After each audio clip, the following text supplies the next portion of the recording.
Halo teman-teman semua, bagi kalian yang ingin bertanya, tulis di kolom komentar ya. Nanti kita akan jawab seperti video ini. Dadah!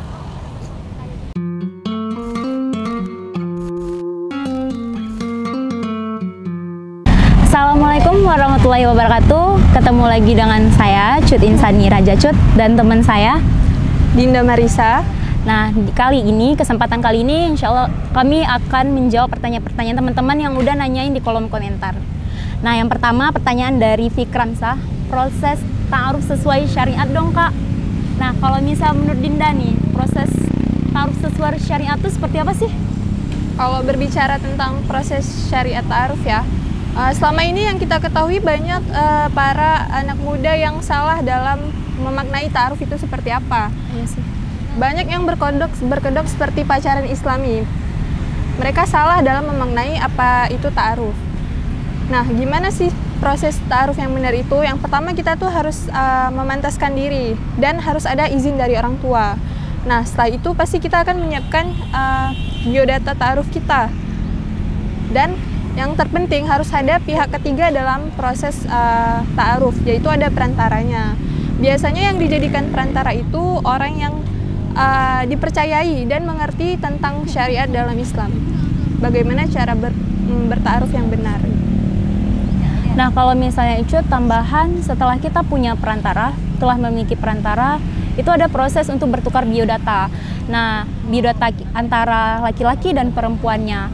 Setelah pertukaran biodata, nanti akan ada pertemuan, tapi juga harus ada perantaranya juga. Kita bisa menanyakan hal-hal yang ingin kita tanyakan lewat perantara itu. Setelah memang cocok, kita merasa cocok dengan calon yang akan kita ta'arufkan itu. Nah, di situ nanti akan ada proses lanjutannya seperti nazar. Nazar itu bagi orang-orang yang bercadar. Itu kan biasanya dibuka dulu.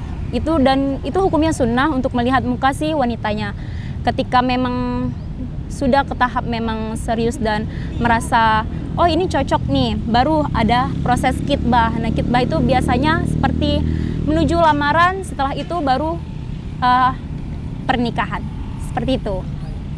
Nah, ini pertanyaan selanjutnya dari Fadia Oktaviani. Assalamualaikum warahmatullahi wabarakatuh. Waalaikumsalam warahmatullahi wabarakatuh. Ana sih sholatnya niatnya karena Allah dan tidak ada pemaksaan dari orang tua.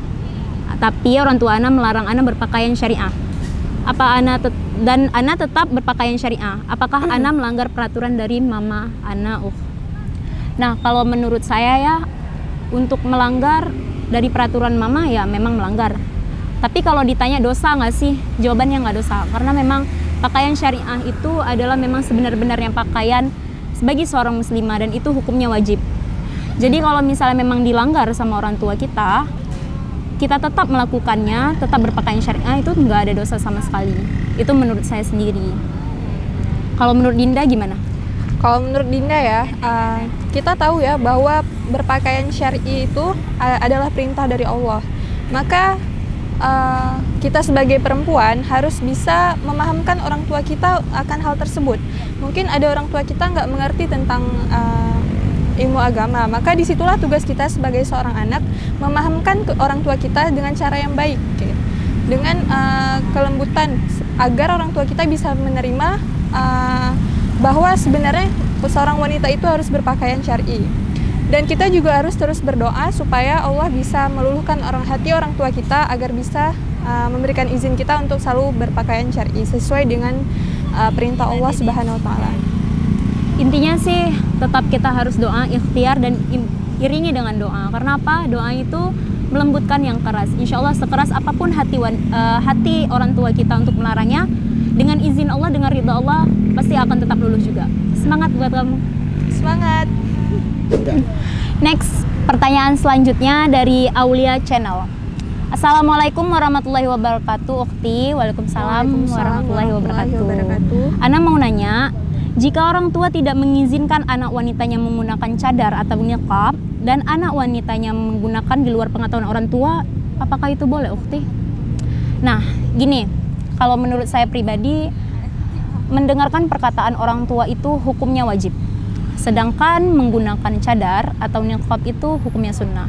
Jadi kita sebagai anak bukan sebagai anak sih, sebagai memang seorang hamba itu lebih menggunakan lebih mengutamakan yang wajib dulu, karena yang kewajiban itu memang hukumnya wajib.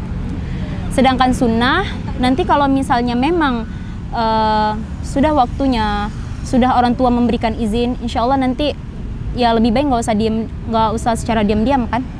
Kalau misalnya saran Dinda gimana?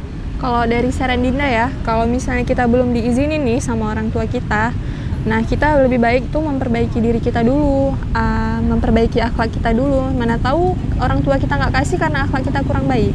Nah mungkin dari situ kita bisa ngambil hati orang tua kita, dan juga sedikit-sedikit demi sedikit kita memahamkan orang tua kita kayak gitu, bahwa keinginan kita sebenarnya ingin memakai cadar, hukumnya sunnah, bisa mendapatkan pahala gitu. Mungkin lebih ke situ sih. Tapi kalau misalnya seandainya kayak anak-anak rantau gitu kan Din, itu kan biasa kan orang tuanya di kampung tuh, dan kebanyakan anak-anak rantau tuh kan mungkin di luar kampungnya memakai cadar. Itu gimana ya? Kalau menurut Dinda sendiri? Kalau yang diem-diem ya, di belakang orang tua kayak gitu, lebih bagus kita tetap menjaga kepercayaan orang tua kita. Mana tahu nanti misalnya kita pakai, terus ada orang nih yang ngelaporin ke orang tua kita, maka kan orang tua kita bisa sakit hati gitu. Jadinya mereka nggak percaya lagi sama kita. Ya. Jadi intinya kesimpulan dari ini kayak kita tuh jaga kepercayaan orang tua, pasti dulu kepercayaan, alasan-alasan terbaik kita kenapa kita menggunakan cadar, dan itu lebih baik karena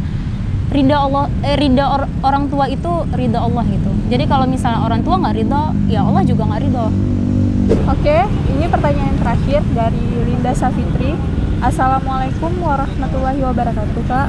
Waalaikumsalam warahmatullahi wabarakatuh. Ana mau tanya gini Kak, kalau misalnya memakai cadar belum istiqomah dan di sekolahan nggak diizinin memakai cadar dan masker, itu gimana Kak?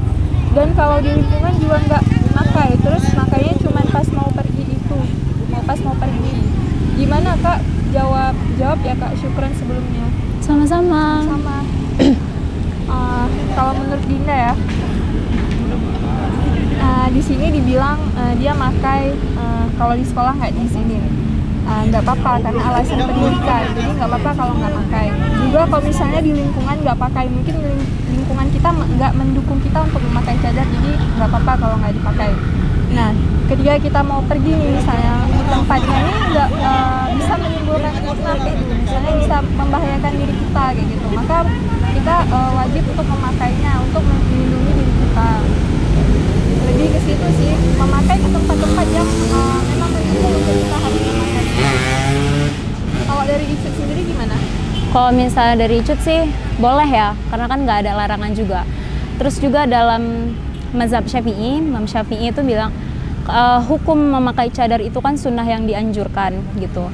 Nah, kapan kita bisa melepaskan cadarnya itu? Tadi, ketika memang lingkungan nggak boleh memakai cadar. Ketika kita di lingkungan tersebut, kalau misalnya kita pakai cadar itu ada mudarat di diri kita sendiri gitu.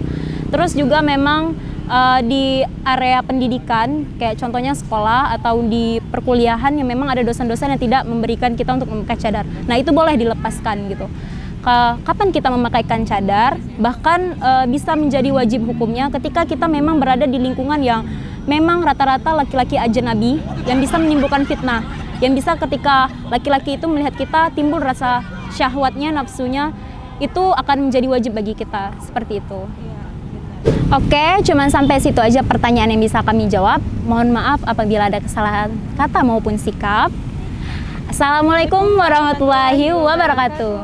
Dadah. Kayak trying